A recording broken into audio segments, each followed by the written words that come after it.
படத்துல வர ஒவ்வொரு மாஸ் சீன்ஸ்லயும் நமக்கான கூஸ் பம்ப்ஸ் அப்படிங்கிறது உச்சகட்டத்துல இருந்துச்சுன்னு தான் சொல்லுவாங்க. படத்துல நடித்த அவரும் அவருடைய சகோதரரா நடித்த சத்யதேவன் தான் இந்த படத்தை வெறித்தனமா கொண்டு போயிருக்காங்க. அதாவது இந்த படம் தொடங்கியதுமே ஒரு சீன் ஒண்ணு வச்சிருக்காங்க. ஒரு ட்ரைபல் வில்லேஜ், அந்த ட்ரைபல் வில்லேஜ் வந்து பிரிட்டிஷ் காலத்துல எப்படி அவங்க கொடுமைப்படுத்தப்பட்டாங்க. இவர் மட்டும் இந்த படத்துல இல்ல அப்படின்னா இந்த படம் கண்டிப்பா ரொம்ப பெரிய ஒரு தோல்வி படமா தான் முடியும். ஒரு நல்ல கதைய முழுமையா எழுதாம ஷூட்டிங்க்கு போனா என்ன நடக்கும் அப்படிங்கிறதுக்கு ஆகச்சிறந்த உதாரணம் தான் வந்த பாக்யஸ்ரீ. அவங்களுடைய ரோல் என்ன அப்படிங்கிறதே புரியல. அவங்க இந்த படத்துக்கு தேவையில்லாத ஒரு வேஸ்ட் லக்கேஜா தான் வந்தாங்கன்னு சொல்லணும்.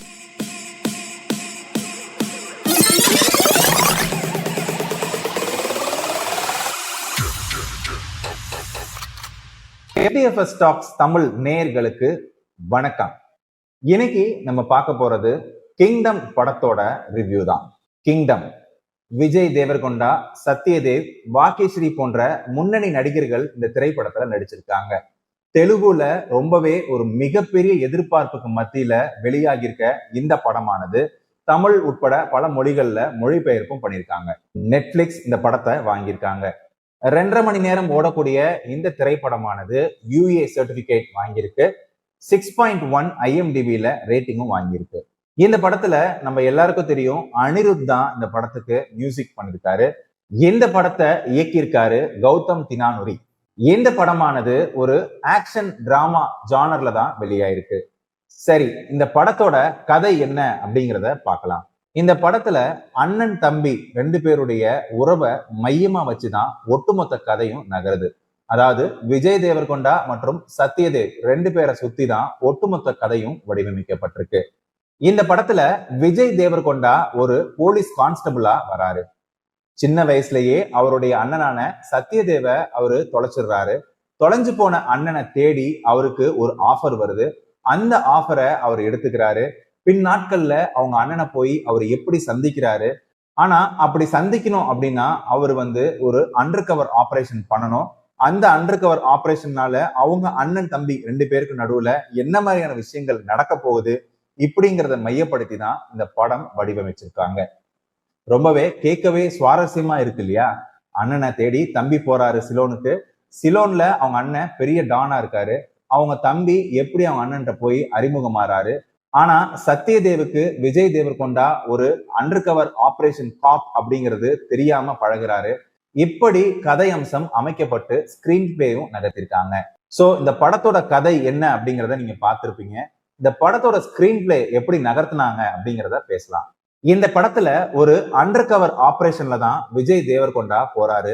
சோ அப்படி போகும்போது என்ன மாதிரியான விஷயங்கள்லாம் நடக்கும் அப்படிங்கிறத ஸ்கிரீன் பிளேல ரொம்பவே ஒரு விறுவிறுப்பா சொல்லியிருந்தாங்க அப்படின்னா ஆடியன்ஸுக்கு போர் அடிச்சிருக்காதுன்னு தான் சொல்லணும். உதாரணத்துக்கு இந்த படத்துல விஜய் தேவர்கொண்டாவை கொண்டு போய் சிலோன்ல ஒரு கைதியா அடைக்கிறாங்க. அப்படி சிறையில அவர் அடைச்சது பிறகு அவங்க அண்ணன் அந்த சிறையில தான் இருக்காங்கன்றத தெரிஞ்சுக்கிட்ட விஜய் தேவர்கொண்டா சத்யதேவ மீட் பண்ணணும் அப்படிங்கிறதுக்கு ஒரு ஃபைட் சீக்வன்ஸ் வச்சிருந்தாங்க. அந்த ஃபைட் சீக்வன்ஸ் மட்டும்தான், அந்த ஃபைட் சீக்வன்ஸ் வரைக்கும் தான் படத்தோட வேகம் அப்படிங்கிறது சரியான வேகத்துல போச்சுன்னு சொல்ல முடியும். அதுக்கு அப்புறத்துல இருந்து இன்டர்வல் பிளாக் வரைக்கும் படம் ரொம்பவே தொய்வா இருந்துச்சுன்னு தான் சொல்லணும். ஆனா ஃபர்ஸ்ட் ஆஃப் முடியும் போது ஒரு இன்டர்வல் பிளாக் கொடுத்திருந்தாங்க. அந்த இன்டர்வல் பிளாக் ரொம்பவே பிரமாதமா இருந்துச்சுன்னு தான் சொல்லணும். ஃபர்ஸ்ட் ஆஃப்ல ஒரு மிகப்பெரிய எதிர்பார்ப்போட முடிச்சிருந்தாரு இயக்குனர். செகண்ட் ஆஃப்ல திரைக்கதை ரொம்பவே மோசமா இருந்துச்சுன்னு தான் சொல்லணும். அதாவது இந்த படத்தோட இயக்குனர் கதை எழுதிட்டு இருக்கும் போதே ப்ரொடியூசர் இந்த படத்தை எடுக்கலாம் அப்படின்னு சொல்லியிருந்திருப்பார் போல.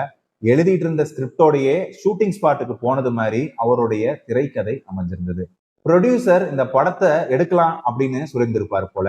எழுதிட்டு இருந்த ஸ்கிரிப்டோடையே ஷூட்டிங் ஸ்பாட்டுக்கு போனது மாதிரி அவருடைய திரைக்கதை அமைஞ்சிருந்தது.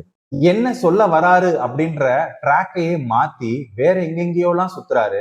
இந்த படத்தை பார்க்கும்போது 2-3 படத்தோட சாயல் இருந்தது. சுருக்கமா சொல்லணும் அப்படின்னாக்க இந்த படமானது தமிழ்ல வெளியான ரெட்ரோ திரைப்படத்தை தழுவி எடுத்த மாதிரியான ஒரு படமா தான் இந்த படம் இருந்துச்சு. அதாவது ரெட்ரோ, பாகுபலி, KGF இந்த 3 படத்தையும் மிக்ஸ் பண்ணா என்ன திரைக்கதை வருமோ அதுதான் ஒட்டுமொத்த கிங்டம் படத்தோட கதை. நம்ம எல்லாருக்குமே தெரியும் விஜய் தேவர்கொண்டா தமிழ்ல நோட்டா திரைப்படம் மூலம் அறிமுகமானாரு. பின் நாட்கள்ல கீதா கோவிந்தம் படம் மூலியமா பல இளைஞர்கள் மனசுல இடம் பிடிச்சாருன்னு தான் சொல்லணும்.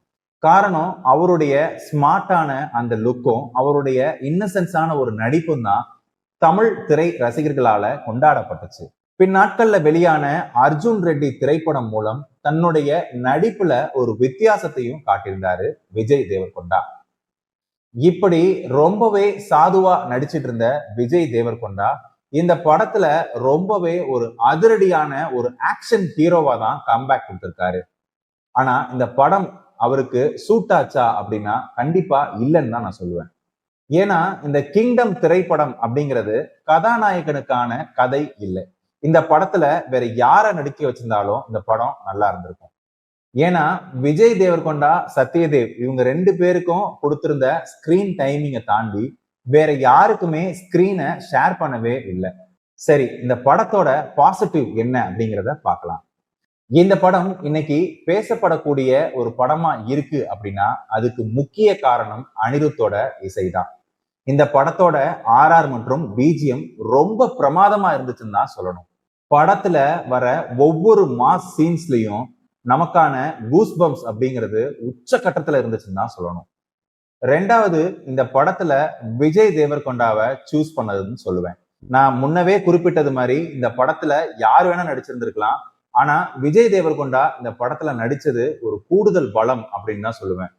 ஏன்னா இந்த படத்துல நடித்த அவரும் அவருடைய சகோதரரா நடித்த சத்யதேவன் தான் இந்த படத்தை வெறித்தனமா கொண்டு போயிருக்காங்கன்னு சொல்லலாம். மூன்றாவது, இந்த படத்தோட பிளாட், அதாவது ஒரு அண்ணன் தம்பி 2 பேருடைய உறவு எப்பேற்பட்ட ஒரு உறவு. ஒரு அண்ணனுக்காக தம்பி எந்த அளவுக்குமே கிவ் அப் பண்ணக்கூடிய ஒரு கேரக்டரா இருப்பாங்க. அதே மாதிரி தம்பியும் அண்ணனுக்காக கிவ் அப் பண்ண முடியும் அப்படிங்கிறத ரொம்பவே சில பிளாஷ்பேக் போன்ற சில காட்சி அமைப்புகளை வச்சு படத்துல அங்கங்க காட்சி அமைக்கப்பட்டது ரொம்பவே ஒரு கூஸ் பம்ப் மொமெண்டா இருந்துச்சுன்னு சொல்லலாம். இந்த படத்தோட நெகட்டிவ் என்ன அப்படிங்கிறத பார்க்கலாம். ஒரு நல்ல கதைய முழுமையா எழுதாம ஷூட்டிங்க்கு போனா என்ன நடக்கும் அப்படிங்கிறதுக்கு ஆகச்சிறந்த உதாரணம் தான் கிங்டம் படத்தோட டைரக்ஷன். ரொம்பவே அழகான ஒரு திரைக்கதை இந்த படத்துக்கு கொடுத்திருக்க முடியும். ஆனா டைரக்டர் அதை கொடுக்க தவறிட்டாரு. ரெண்டாவது, இந்த படத்துல நடிச்ச நடிகர்கள் யாருக்குமே சரியான ஸ்பேஸ் கொடுக்காததுனால இந்த படத்துல விஜய் தேவர்கொண்டா மற்றும் சத்யதேவ இந்த படத்துல நடிச்ச விஜய் தேவர்கொண்டா மற்றும் சத்யதேவ் தவிர வேற யாருமே மைண்ட்ல நிக்கலன்னு தான் சொல்லணும். அதாவது இந்த படம் தொடங்கியதுமே ஒரு சீன் ஒண்ணு வச்சிருக்காங்க. ஒரு ட்ரைபல் வில்லேஜ், அந்த ட்ரைபல் வில்லேஜ் பிரிட்டிஷ் காலத்துல எப்படி அவங்க கொடுமைப்படுத்தப்பட்டாங்க, அவங்களை எப்படி தாக்கி கொடுமைப்படுத்தி கொல்லப்பட்டார்கள் அப்படின்ற ஒரு காட்சி அமைப்பு பண்ணியிருந்தாங்க. அந்த காட்சி அமைப்பிலேயே இந்த படத்தோட குவாலிட்டி அப்படிங்கிறது வெட்ட வெளிச்சத்துக்கு வந்துருச்சு. காரணம், ஒரு தீவு அப்படின்னா அந்த தீவுல எப்பேற்பட்ட பாப்புலேஷன் இருக்கும், துப்பாக்கி பீரங்கிகளை வைத்து எதிர்க்கக்கூடிய பிரிட்டிஷ அவங்க எப்படி கையாண்டாங்கன்ற காட்சி அமைப்புங்கிறது ரொம்பவே ஒரு புவரான ஒரு விஎஃப்எக்ஸ் தான் யூஸ் பண்ணியிருந்தாங்க. மெரினா பீச்ல போய் அங்கங்க செட் ப்ராப்பர்ட்டியை வச்சு க்ளோஸ் ஃப்ரேம்ல ஷூட் பண்ணா எப்படி இருக்குமோ மகா மோசமான ஒரு காட்சி அமைப்பு தான் படத்தோட ஓப்பனிங்லேயே இருந்துச்சு.